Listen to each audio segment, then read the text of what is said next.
Wait. O, Karis, mag-read tayo, ha? Okay. Ang saka ang mga. Okay. Kailan ginagamit ang ang? Isa. Kapag isa lang. Kapag mga, kailan ginagamit? Dalawa. Kapag two or higit pa. Ganon. Oo. Mana.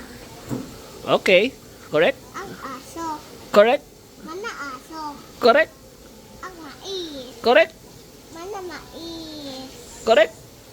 Mas maasim ang miso. Maasim ang miso? Sa panga, malakas? Maasim ang miso. Correct. Maasim ang manamiso. Correct. Next page. Next page. Patingnan ako nung next page. Oh, mahirap na to. Ito naman. Sen. Oh, sige, basahin mo, ha. Sa. Sa. Sa. Ang bag.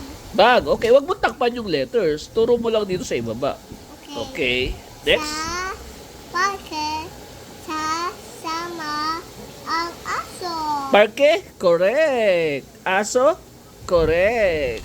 Oh, next. Okay. Sa tanggol ang Sanggol ba yan? Opo. Correct. Next. Opo. Masama sa bata ang sakurilyo. Sigarilyo. Lo. Ganun. Bad yun, ha? Sigarilyo. Hindi sagarilyo. Sabihin mo sigarilyo. Bad. Oh. Next. Masa ang kamay. Mamasa-masa ang kamay. Correct. Okay. Tingnan nga yung kamay. Oh, kamay nga. Okay.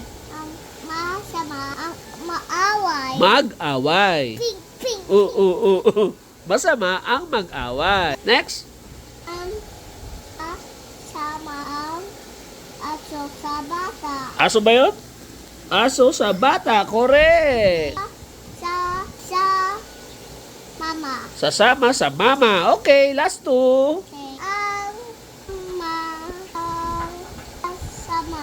Correct. Ang ama ang sasama. O, last one. Sama. Correct. Abi. Perfect. Okay, bukas ulit. Bye-bye ka na dito. Bye-bye.